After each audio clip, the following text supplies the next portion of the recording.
नमस्कार। मैं आपको आज एक सिचुएशन देती हूँ। कल्पना कीजिए कि आप एक दिन रात को अपने सभी परिवार वालों से गुड नाइट कहकर सोते हैं और सुबह जब आपकी आंखें खुलती है तो आप पाते हैं कि आप किसी दूसरे शहर में हैं।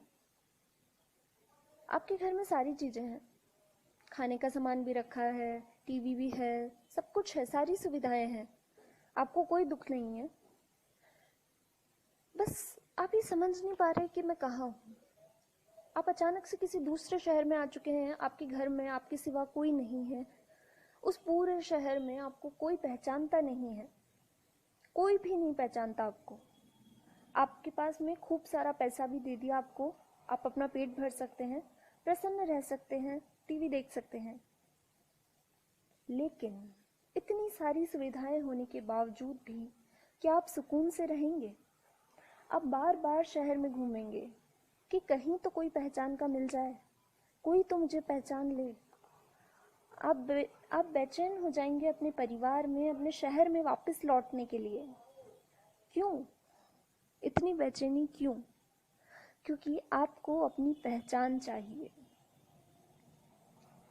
यही पहचान चाहिए थी चंदर को। जी हाँ, चंदर, जो कि हमारी आज की कहानी का नायक है।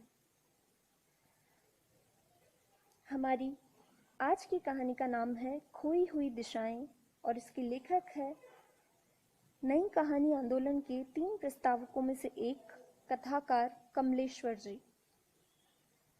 तो दोस्तों, स्वागत है आप सभी का दक्षायनी चैनल में। मैं हूं दीक्षा शर्मा और आज मैं आपका परिचय करवाने जा रही हूं कथाकार कमलेश्वर जी द्वारा लिखी गई कहानी खोई हुई दिशाएं से।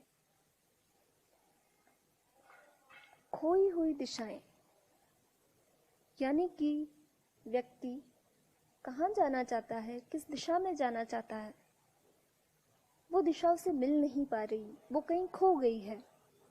दरअसल मनुष्य एक सामाजिक प्राणी है, समाज में रहने वाला। समाज केवल लोगों का झुंड नहीं है, बल्कि संबंधों का ताना बाना है, एक नेटवर्क है। हमारी पहचान हमें उस नेटवर्क का एक हिस्सा होने की संतुष्टि देती है। इस संतुष्टि के लिए व्यक्ति किसी भी सीमा तक जा सकता है। कमलेश्वर जी ने इस कहानी में ये दर्शाने का प्रयास किया है कि शहर में रहने वाले लोग आपस में कितने अजनबी होते हैं, कितने अजनबी होते जा भी रहे हैं। परिवार और समाज की अनुपस्थिति में वो कितने अकेले हो चुके हैं। उनके पास पैसा है, सुविधाएं हैं, सब कुछ है, लेकिन पहचान नहीं है। उनके पास उनकी पहचान नहीं है। खोई हुई दिशाएं कमलेश्वर की एक बहुत प्रसिद्ध कहानी है और ये कहानी राजेंद्र यादव जी के कहानी संग्रह एक दुनिया समानांतर में संकलित की गई है। आपको ये संग्रह अवश्य पढ़ना चाहिए। बहुत अच्छे तरीके से इसमें कहानियों को चुना गया है, संयोजित किया गया है। तो आते हैं हम हमारी आज की कहानी पे। हमारी कहानी का नायक है चंदर। चंदर नाम का एक व्यक्ति जो कि पहले इलाहाबाद में रहा करता था और अब दिल्ली नामक एक विशाल महानगर में आकर रहने लगा है। एक तरफ था इलाहाबाद, जहाँ पे गंगा किनारे चलते हुए सैकड़ों पहचान के लोग मिल जाया करते थे। इतनी अधिक आत्मीयता थी कि शाम के धुंधले अंधेरे में भी चेहरे पहचान लिए जाते थे।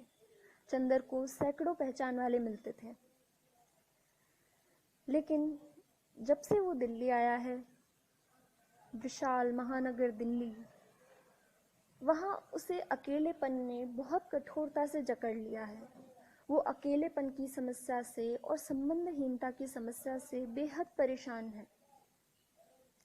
इस कहानी में कोई घटना नहीं है, सिर्फ शाम से लेकर रात तक की सिचुएशंस का डिस्क्रिप्शन दिया गया है। कहानी की शुरुआत कुछ ऐसे होती है कि चंदर कनॉट प्लेस, दिल्ली में कनॉट प्लेस नाम की एक जगह है, वहाँ पर खड़ा है। वहाँ से हजारों वाहन गुजरते हैं, हजारों लोग गुजरते हैं, सब आपस में देखते भी हैं, लेकिन किसी की भी नज़रों में चंदर के प्रति पहचान का भाव नहीं है। कोई चंदर को नहीं पहचानता, अगर है तो सिर्फ एक फीकी सी मुस्कुराहट, हाय हेलो और बाय बाय।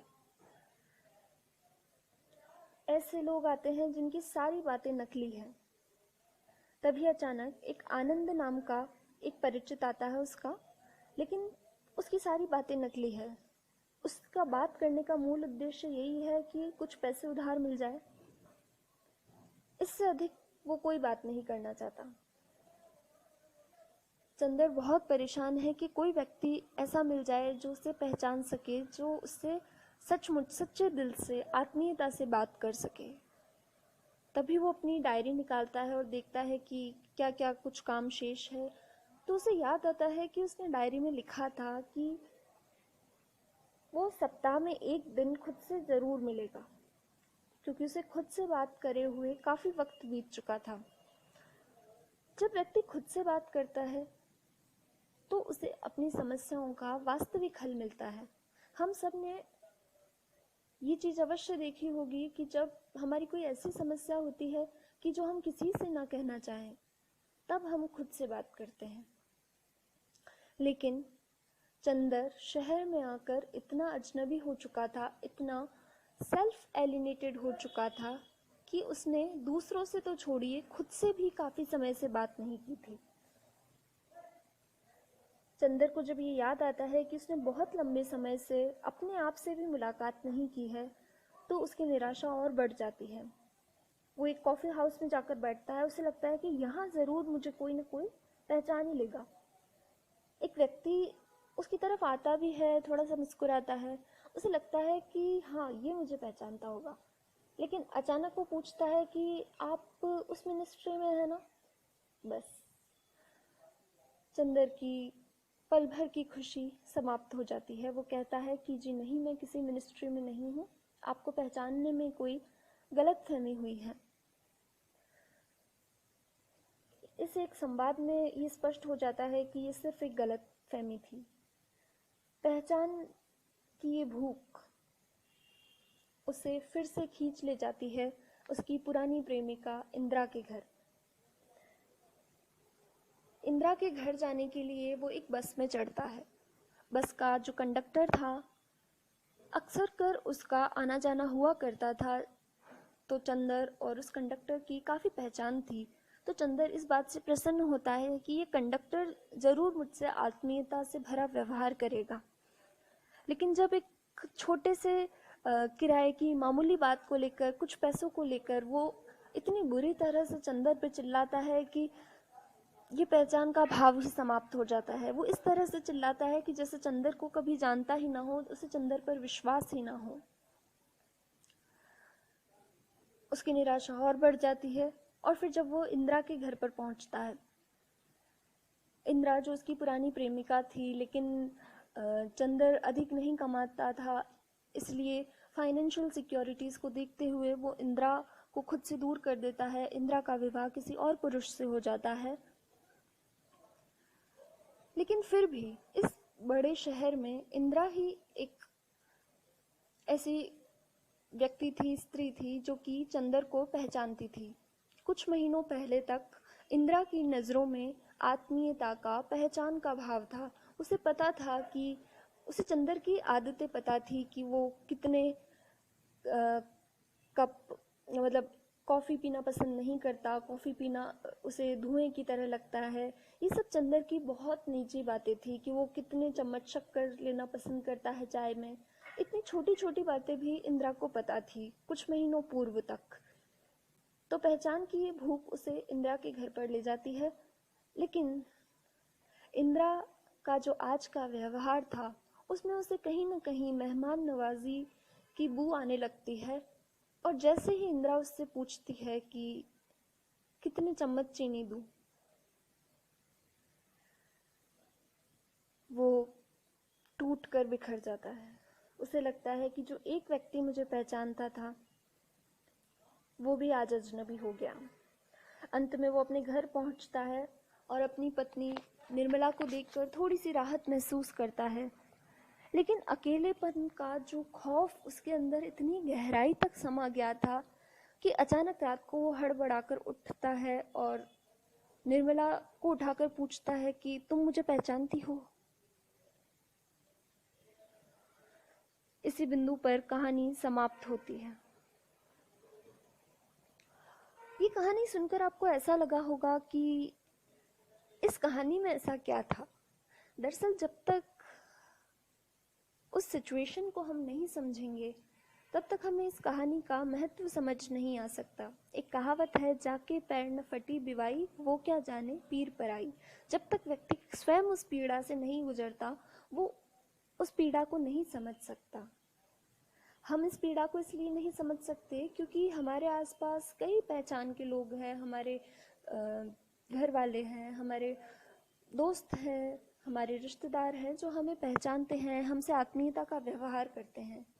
लेकिन याद कीजिए, मैंने आपको कहानी की शुरुआत में एक सिचुएशन दी थी कि आप रात को गुड नाइट कहकर सोते हैं और अगले दिन आपकी आंखें खुलती है एक नए शहर में जहां आपके पास पैसा है, खाना है, टीवी है, घर है, सब कुछ है, बस कोई आपको पहचानता नहीं है। उस वक्त जो आप पीड़ा महसूस करेंगे, जो पहचाने जाने की प्रबल इच्छा आप में उत्पन्न होगी, वही इच्छा चंदर में इस समय थी और पहचान न मिलने पर वो इच्छा पीड़ा में परिवर्तित हो गई।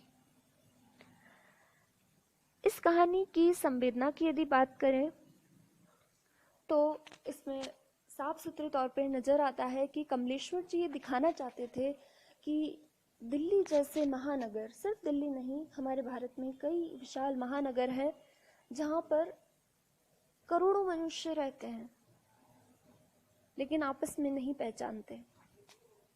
तो बड़े शहरों में रहने वाला व्यक्ति भीड़ में भी अकेला हो जाता है और उसका जीवन बहुत निराशापूर्ण हो जाता है। इस कहानी की मूल समस्या है सेल्फ एलिनेशन, पहचान का संकट, सेल्फ एलिनेशन, आत्मनिर्वासन और इन सबसे उत्पन्न मानसिक तनाव। व्यक्ति निराशा की परिस्थितियों से इतना अधिक घिर जाता है कि वो स्वयं से मिलने का भी वक्त नहीं निकाल पाता, वो स्वयं से अलग हो जाता है, सेल्फ एलिनेटेड हो जाता है। जो ये सेल्फ एलिनेशन की समस्या है वो मध्यम वर्ग में फिर भी उतनी नहीं है जितनी कि मजदूर वर्ग में है। सेल्फ एलिनेशन की ये समस्या ही मानसिक अवसाद और आत्महत्या जैसे परिणाम सामने लाती है, जिसके कारण कोचिंग वगैरह की तैयारी में गए हुए कई युवा ऐसे शहर में जाकर रहने लगते हैं जहाँ उन्हें कोई नहीं जानता। वो खुद से भी कटने लगते हैं और परिणाम होता है आत्महत्या, मानसिक अवसाद, डिप्रेशन, ये सब कुछ। और ये मानसिक तनाव ऐसा होता है कि शारीरिक थकान उतनी नहीं होती है, लेकिन तनाव से व्यक्ति इतना अधिक थककर चूर हो जाता है कि उसे जीवन निरर्थक प्रतीत होने लगता है। इस कहानी के शिल्प पक्ष की यदि बात की जाए तो इसमें कथानक बुरी तरह से टूटा हुआ है, चरित्र भी अधिक नहीं है, घटना भी अधिक नहीं है, सिर्फ चिंतन मनन है और शाम से लेकर रात तक की स्थितियों का वर्णन है। मतलब कुल मिलाकर 5 या 6 घंटे। ये कहानी दरअसल उस दौर की है जब व्यक्ति नए नए शहरों में बसना प्रारंभ हुए थे, शहरीकरण प्रारंभ हुआ था। एक तरफ गांव का जीवन था जहां युवा व्यक्ति को भले इतनी सुविधाएं ना मिलती हो लेकिन उसे पहचान अवश्य मिलती थी, स्नेह अवश्य मिलता था। लेकिन जब बेरोजगारी बढ़ने लगी, धीरे धीरे नगरीकरण होने लगा, अर्बनाइजेशन होने लगा, तो सैकड़ों की संख्या में ये गांव के युवा शहरों की ओर पलायन करने लगे और वहां पर इन्हें मिला अकेलापन, सेल्फ एलिनेशन, अवसाद, निराशा, ये सब कुछ। और अगर इस कहानी की भाषा की यदि बात करें तो सहज भाषा है और कहीं कहीं इंग्लिश के शब्दों का भी प्रयोग किया गया है, कहीं कहीं पंजाबी के शब्दों का भी प्रयोग किया गया है। और एक बहुत सुंदर इस कहानी की आपको मैं 2 पंक्तियां बताती हूँ। विरोधाभास की भाषा की पंक्तियां हैं, यानी कि कॉन्ट्राडिक्टरी। सुनिए। चंदर सोच रहा है मन में, ये राजधानी है जहाँ सब अपना है, अपने देश का है, पर कुछ भी अपना नहीं है, अपने देश का नहीं है।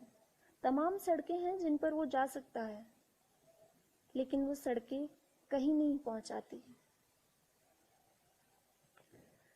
इन दो पंक्तियों को सुनकर आप महसूस कर सकते हैं कि ये कहानी कितने सधे हुए शब्दों में लिखी गई है। तो इस कहानी का सारांश, संवेदना और शिल्प प्रस्तुत किया गया। उम्मीद है आपको इससे सहायता अवश्य मिली होगी। आज की कहानी में बस इतना ही। आप ये कहानी स्वयं पढ़कर देखिए, आपको अच्छा लगेगा। अगर वीडियो पसंद आई हो तो लाइक कीजिए, चैनल को सब्सक्राइब करना ना भूलें। मिलते हैं अगली कहानी में, तब तक के लिए अलविदा। धन्यवाद। जय हिंद।